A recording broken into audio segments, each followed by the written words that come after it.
आदमी आ गए। सतीश प्रकाश जी, आपने पूरी बहस में सभी का तर्क आपने सुन लिया होगा, लेकिन एक सबसे बड़ा सवाल जो लोगों के मन में है, 1931 और अभी हम 2026 में है, तकरीबन माना जाए तो एक सदी लगभग बीत गई। आपको नहीं लगता कि 1931 में अंग्रेजों के समय में जो हुआ था इसको अपडेट करना चाहिए था और यह काम बहुत पहले हो जाना चाहिए था? क्या वो डर है जो सभी राजनीतिक दलों को, सभी सरकारों को अब तक रोकता रहा है कि इसमें जैसे ही जो हाथ डालेगा उसका हाथ जल जाएगा? क्या ये कास्ट पॉलिटिक्स जिसके इर्द गिर्द पूरी सियासत घूमती है उसका डर है? क्या है ये? नहीं, देखिए प्रत्युष जी, जाति भारतीय समाज की सच्चाई है और हर क्षेत्रों में आपको जाति दिखाई दे। गीत में भी, संगीत में भी, फिल्म में भी, तबले में भी, खेल में भी, सब जगह जाति का काम करती है। राजनीति में जाति पे ऊपर चर्चा करते ही हम कहीं ना कहीं भयभीत होते हैं। बाकी क्षेत्रों में हम कहीं ना कहीं जाति को स्वीकार कर लेते हैं क्योंकि वहां आपको लाभ मिल रहा है। एक बात देखिए, मैं आपकी बड़ी अच्छी तमाम लोगों ने बोली, मुझे एक छोटी सी बात बतानी है कि क्या इस देश के दलितों ने आरक्षण मांगा था? क्या बाबा साहब डॉक्टर भीमराव अंबेडकर जी ने आरक्षण मांगा था? मेरा जवाब है नहीं। बाबा साहब डॉक्टर भीमराव अंबेडकर जी ने ब्रिटिश पार्लियामेंट में 3 मौज सम्मेलन के बाद में भारत के दलितों के लिए आरक्षण नहीं मांगा था। गांधी जी के प्राण बचाने के लिए गांधी जी के तमाम आंदोलन खत्म हैं, बिना आवरण अनशन के खत्म हैं। 21 दिन का आंदोलन एक सफल हुआ और गांधी जी के प्राणों को बचाने के लिए बाबा साहब डॉक्टर भीमराव अंबेडकर जी ने 2 वोट के अधिकार को छोड़ करके 2 वोट का अधिकार मिला था इस देश के दलितों को ब्रिटिश पार्लियामेंट से। उन्होंने बाकायदा समझौता किया। बाबा साहब डॉक्टर भीमराव अंबेडकर जी और इस देश का दलित अपने लिए आरक्षण नहीं चाहता था, हम 2 वोट का अधिकार चाहते थे। अगर इस देश के लोग चाहते हैं कि आरक्षण खत्म हो तो हमारा 2 वोट का अधिकार हमको मिले। एक बात। दूसरी बात, ये जो आर्थिक की जो बात चल रही है ना भाई साहब, एक तो तमाम, चाहे कोई सामान्य वर्ग हो, पिछड़ा हो, अगड़ा हो, सबको आरक्षण मिल रहा है। कोई ऐसा वर्ग नहीं है जिसको आरक्षण ना मिल रहा। नवीन दुबे जी ने कहा कि इसमें रिफॉर्म की आवश्यकता है। आपने सुना होगा, ये कह रहे हैं कि सभी जातियों में ईडब्ल्यूएस वाला ये शर्त सभी पर एक समान इंप्लीमेंट तो सही। अरे रुको तो सही, पहले आराम से बोल लिए, चल दिए, अब मैं बोलना शुरू कर दिया तो अब मैं चो-चो करना शुरू कर दिया। सतीश जी बोलिए, सतीश जी बोलिए। सुनिए, मेरी बात को सुनिए। मैं एक छोटी सी बात कहता हूं, बड़े सामान्य तरीके से बात करता हूं। जो सामान्य जाति को आर्थिक आरक्षण मिला है वो सबसे बड़ा घोटाला है। 80% फर्जी लोग हैं।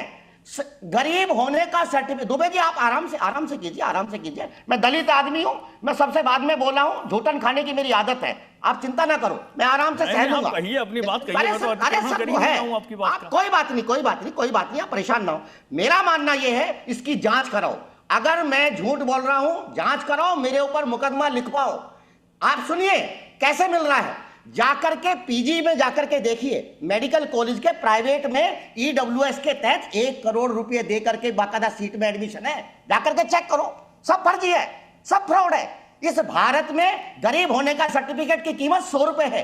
जाओ और जाकर के ले लो। दूसरी बात देखिए, आरक्षण का आधार है सामाजिक पिछड़ापन। जाति छोड़ो, आरक्षण हम छोड़ देंगे। इस देश का दलित आपसे वादा करता है, आप जाति मूलक समाज की संरचना कर दो, हम आरक्षण छोड़ देंगे और आपको आरक्षण देंगे। एक बात। दूसरी बात, अभी जो डायरेक्ट एंट्री की बात कर रहे थे त्रिवेदी जी, इस देश का यह भी एक दुर्भाग्य है, 45 दिन से ज्यादा अम्बेडकर ने कितने साल के लिए आरक्षण नीति लागू करने के लिए कहा था? बताएंगे, आप चिंता ना करो, बताएंगे सर, बताएंगे।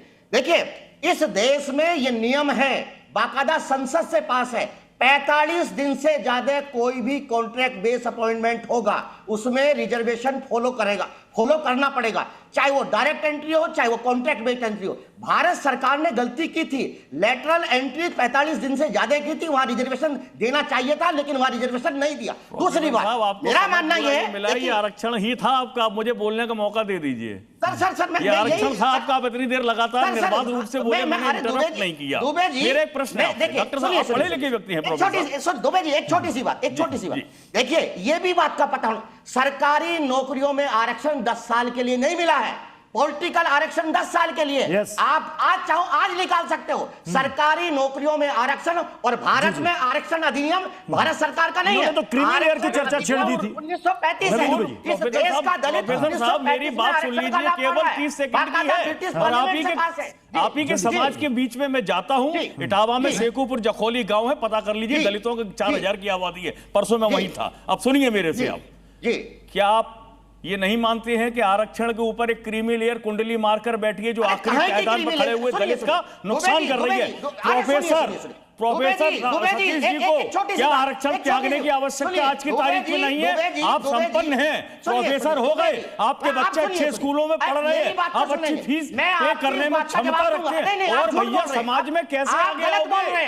आप दलित समाज के राष्ट्रपति बन गए, आदि समाज से सॉरी राष्ट्रपति बन गए, और कैसे आओगे भैया? लोकसभा अध्यक्ष बना दिए गए थे दलित समाज। हमारी बात सुनिए, कैसे आओगे आप आगे भैया? कोई तंत्र मंत्र तो बता दीजिए। आप लोग असलियत में बता रहा हूँ, जिम्मेदारी के साथ कह रहा हूँ, इस देश में दलितों का शोषण अगर कोई कर रहा है तो संपन्न दलित शोषण कर रहा है। पिछड़ों का शोषण अगर कोई कर रहा है तो संपन्न पिछड़ा कर रहा है।